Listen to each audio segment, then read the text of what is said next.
Hey guys, it's Philly X with Confident Gamers, and I'm here with Uni and James Hartnell. Hartson. They are the creators and founders of Intervention Convention Con. And so we are so glad to have a few minutes to speak with them and just hear the heart about what's behind Intervention. And so I wanted to start with, because I know we've met before, and so I want to just catch everybody up to where we are now. It's been 5 years. So I wanted to start with, how do you feel like the conventions are going in terms of your expectations? Have they been meeting your expectations, or is there more that you've hoped that it would be now? So my main expectation for this, and we were talking about this too, because measuring success is very important, are the people having fun and returning and getting something from that? And they are. So yeah, I mean and I'm really happy that we have such a diverse community here. That was something really big for me, and the children's programming, of course. And when we put this together, you never know how it's going to come together, and it did come together that way. And it's kind of like finding other people who believe in similar things, not necessarily all politically and everything, but community-wise. This is a safe space for people to come together, create, and meet people, and I think it has. Yeah, I mean, we started off the first year in 2010.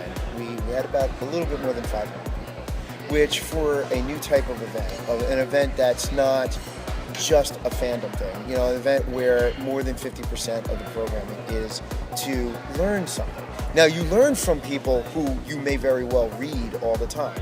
You love this webcomic artist, you like this blogger, you like this videographer, but being able to go and actually, learn how they do it is really cool. So that idea, the fact that we got a little bit over 500 people the first year was phenomenal for us. We had no idea. I mean, honestly, when we set up the event, we were like, well, we could be 250 people.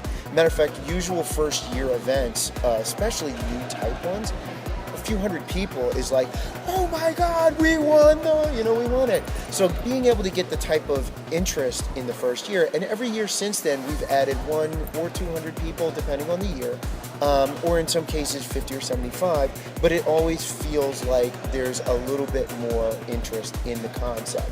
And I think from that measure, it's been successful.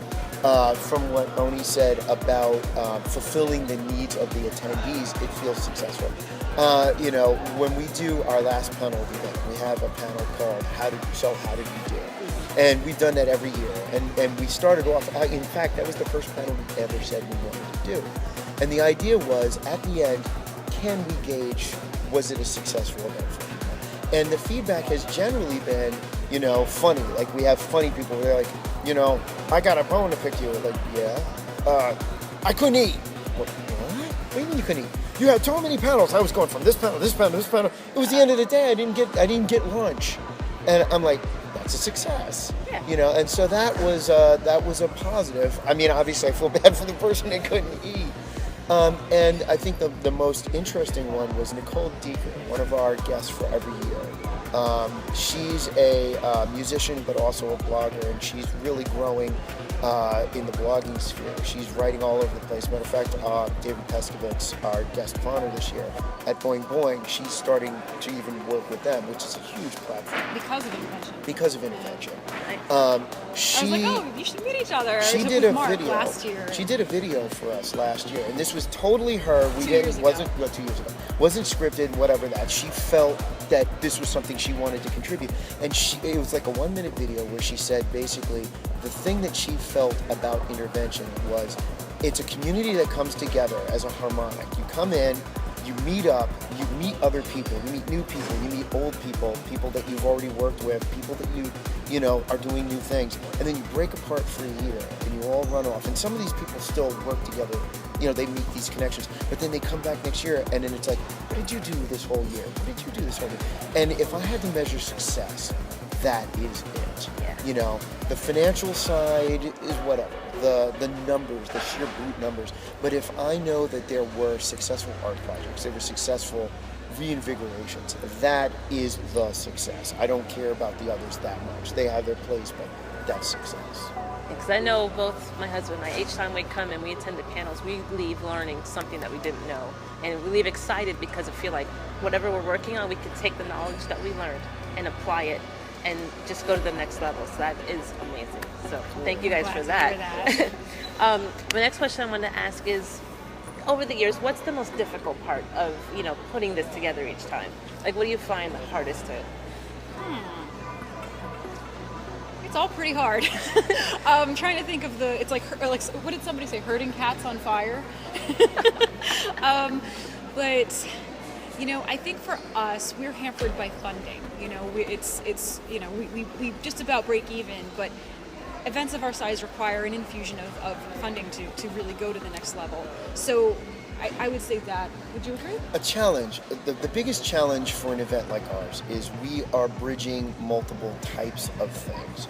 As an educational event, as we all know, education is the thing in this country that needs the most money but tends to get the least. Yeah. So, unfortunately, there's a lot of people that still, primarily, and that's perfectly fine, want to go to a fandom event as their big thing. And people have limited money. They can't go to everything that's available. So a lot of people will go to a fandom event because that's a fun thing, whatever. Yeah. Educational events always have that extra difficulty. Yeah. So let's put it this way, let's do two comparisons. We have Intervention and then we have Regeneration Who, which we just launched, which is a Doctor Who event. The number of pre-regs for Regeneration Who will probably be 5 times the number for Intervention, and the final attendees could be 3 times as much. But that's just a natural thing. As a result of the fact that one is a fandom, it's about Doctor Who. Everybody who loves Doctor Who is going to go. Our event with Intervention has needed time to grow for people to fund. So the biggest challenge does come down to, we don't want the price to be huge. We charge $50 for a whole weekend, which is a very affordable price, we like to believe, for people to come for 3 days and learn as much as they can. But it is a challenge. You can buy like 2 buffets, tickets to a buffet to eat it all for just a dinner for that price. Yeah. But we also don't do a lot of things other events do, where a lot of events will charge a huge amount for vendors to vend an event. We don't believe in that because we are also an indie event. We believe in making the independent artist be able to afford it. Some events it's like $500 to have a table to show your work off. That's very difficult as an indie artist, especially new artists who want to just get their work out there. So we are sort of hampered in that regard. So can we bring the top 10 people across the entire planet in to do this? Well, the reality is, how many educational facilities even can bring in one speaker a year to talk to their college kids or something. It's usually one, and that there's a reason. So I would say the biggest challenge we have has been funding, although our enablers and the people who do believe in the event oftentimes will donate extra money, and that's also when we know success, when people feel that the concept, even with, we give return, we give little things, but that's one of those things. But yes, I guess the challenge would be money, and just the basics of organizing a large group of people every year to come together, do something for 3 days, and then work apart. Perfect.